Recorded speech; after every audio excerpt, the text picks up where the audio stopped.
Hello, my dears. So, as you can see, I am not in the library today.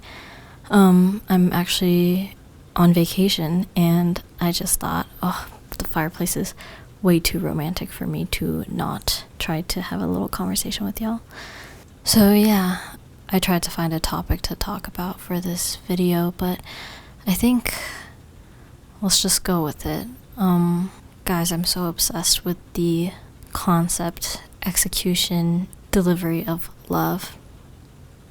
I'm obsessed with every part of it, even the downfalls of it, even the ugly and beautiful duality that holds within what it means to be in love. I can talk all this smack now because I'm not in a relationship. I can take a step back and look at how I behaved when I was in love, and that's how I'm able to speak now. But I speak of what I wished I had done.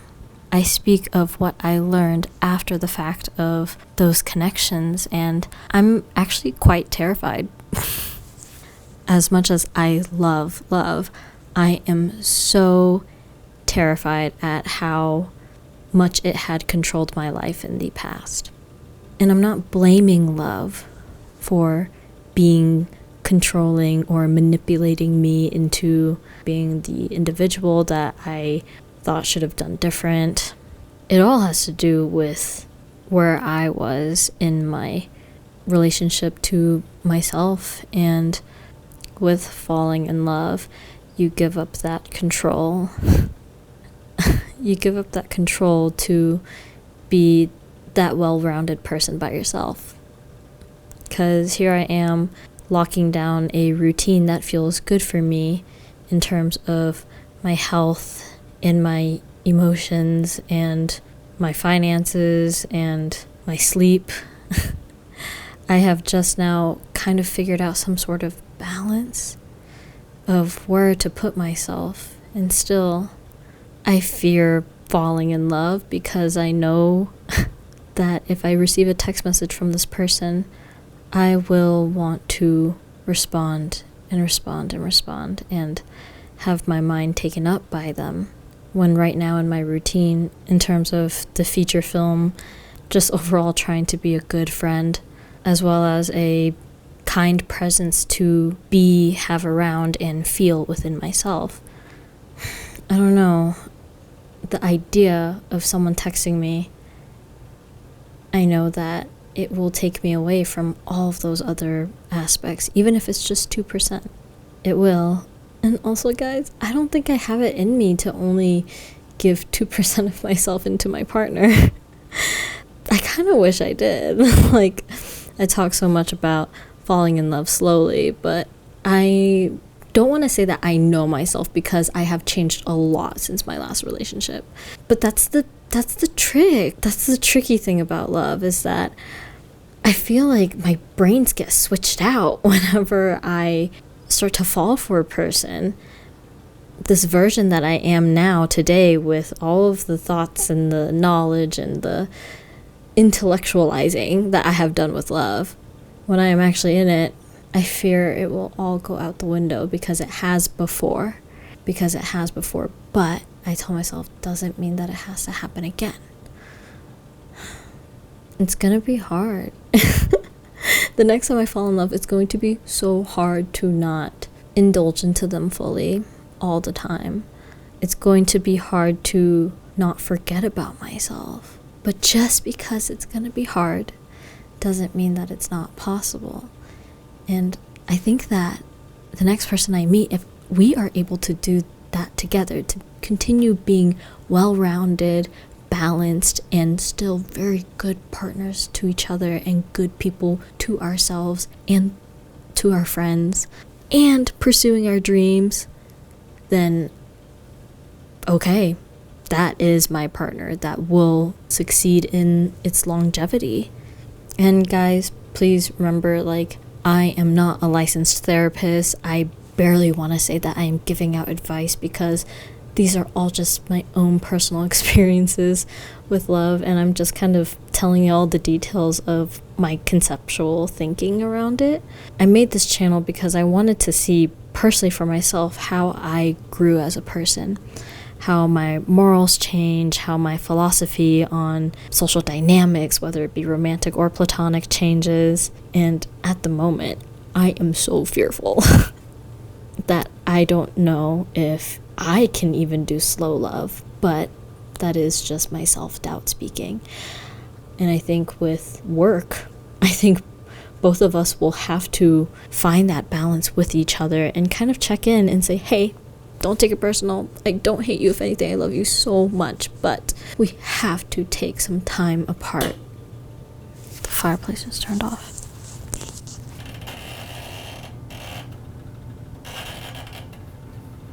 If anything, I will have to have a conversation with them and say, I actually adore you so much that I need to spend some time away from you. And it's not to say that I am restricting myself, but it's to say that I must continue to feed the other realms of my life outside of you. I have always been such a deep, intense lover where my whole world really does revolve around them. But I'm reaching a point in my life of where my lover does not have to be my identity.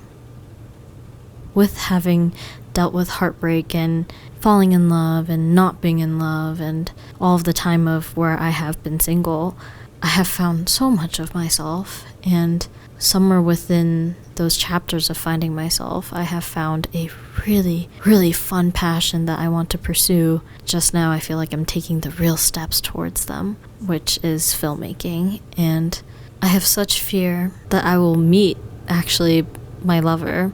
But yeah, I want to frame this channel around self-discovery. It's just a virtual version of my journals, of where I read it and I feel nostalgia because I can remember a point in time of where my mindset was different. I hope in a way this video can also show that, hey, we can change our minds. And just because we change our minds doesn't mean that we are bad people nor indecisive. It just means that we all learn our lessons differently and we all interpret them in our own ways. And so far, these are my interpretations. I by no means went to school for love. I hope y'all have been getting 8 hours of sleep. I haven't been lately. I can feel it in my face. The lack of sleep. I think I might be a little bit of a strange communicator, just because I'm a little bit, I wouldn't use a term overbearing, but I can see how others would be a bit confused, because I think there might be like a social game or etiquette of like, oh, you can't really reach out to them unless you're asking for something or unless there's a reason. But every now and then, maybe every couple months, I just copy and paste, how are you? How are things? Something short for me to just do a normal check-in, and I copy and paste that to like, I don't know, 20 people. Maybe people that I haven't spoken to in years, or maybe people that I have spoken to somewhere within that week. And sometimes they reply, sometimes they don't. I don't take it personally because we all have our own lives going on, and also I just copy and pasted this to like over dozens of people. So sometimes I get a short like, good, how are you? And then I'll respond with a really big paragraph of literally actually what I'm doing in the moment, or just what is actually going on in my life, because then I'll usually be met back with a paragraph of what they are going through. And I really broke down this stigma that I couldn't reach out to people unless there was some sort of ulterior motive, because I realized of how much we are on our phones and communicating with people that there haven't really been check-ins.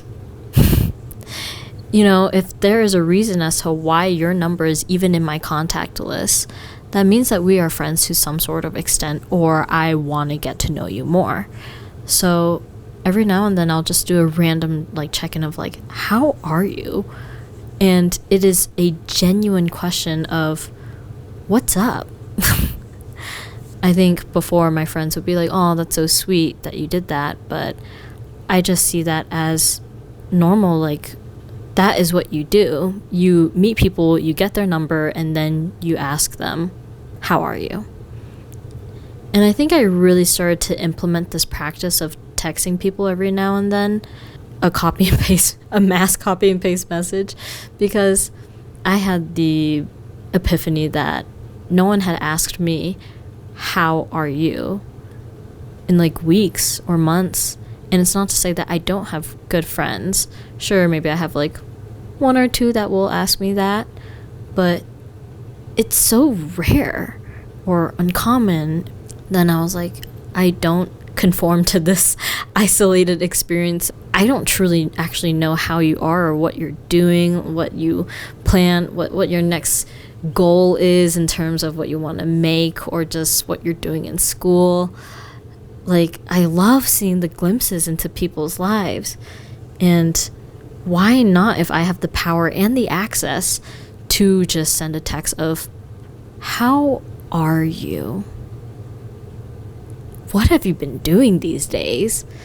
And it reignites something within this connection that you have probably had with this person because they're in your contacts list in the first place.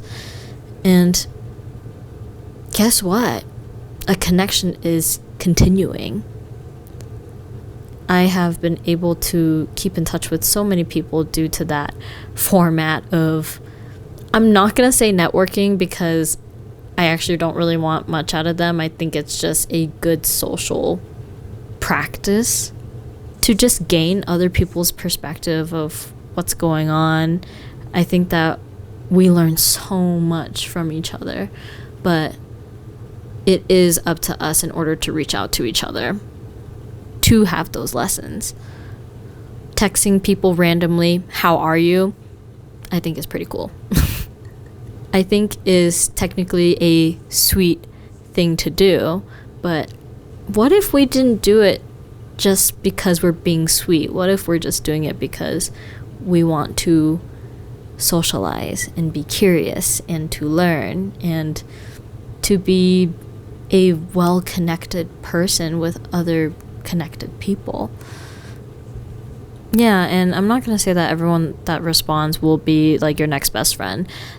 With all of these dozen messages, there will be a lot of short answers or no answers or just a far arm-stretched friend / acquaintance that is made. But I don't know. I think it's kind of like a sprinkle of joy just for someone to see a random text of, how are things? Just like a random person that remembers you exist and is reaching out with an open hand of, oh my gosh, I hope you are doing so well right now. And if you're not, tell me what's up. Yeah, every now and then I'll call my friends and I ask them if they've had 8 hours of sleep. If they've eaten yet. If they've been reading anything. I get that we can all be busy and that we don't have time to intentionally have these check-ins with people, but what if we do have time and we've just been filling it with everything else? And it's not technically our faults because all of these other things are designed for us to rely or need it or just spend our time consuming it. You know, like when we were younger and, I don't know, I used to climb trees as a kid. I used to climb trees and watch a lot of TV. The days that we had when we were children still hold the same amount of hours that we have as adults. It's just now we're filled with so much noise, expectation. What if one day we just sat down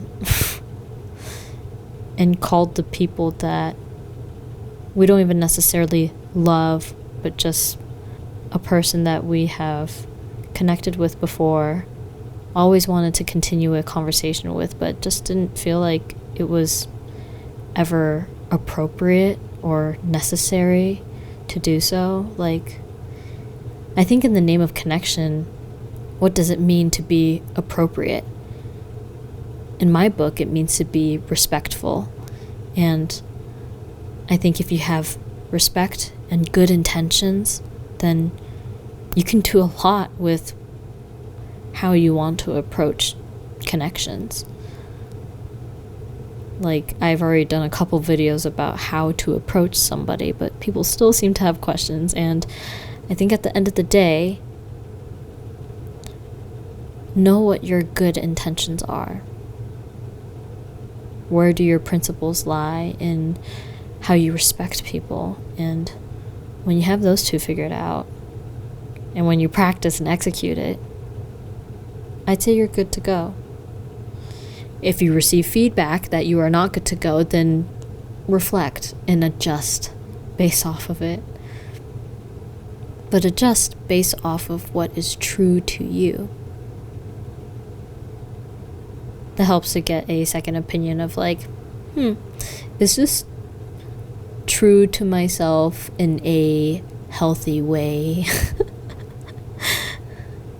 And then that's where my therapist will say like, it's not hurting anybody.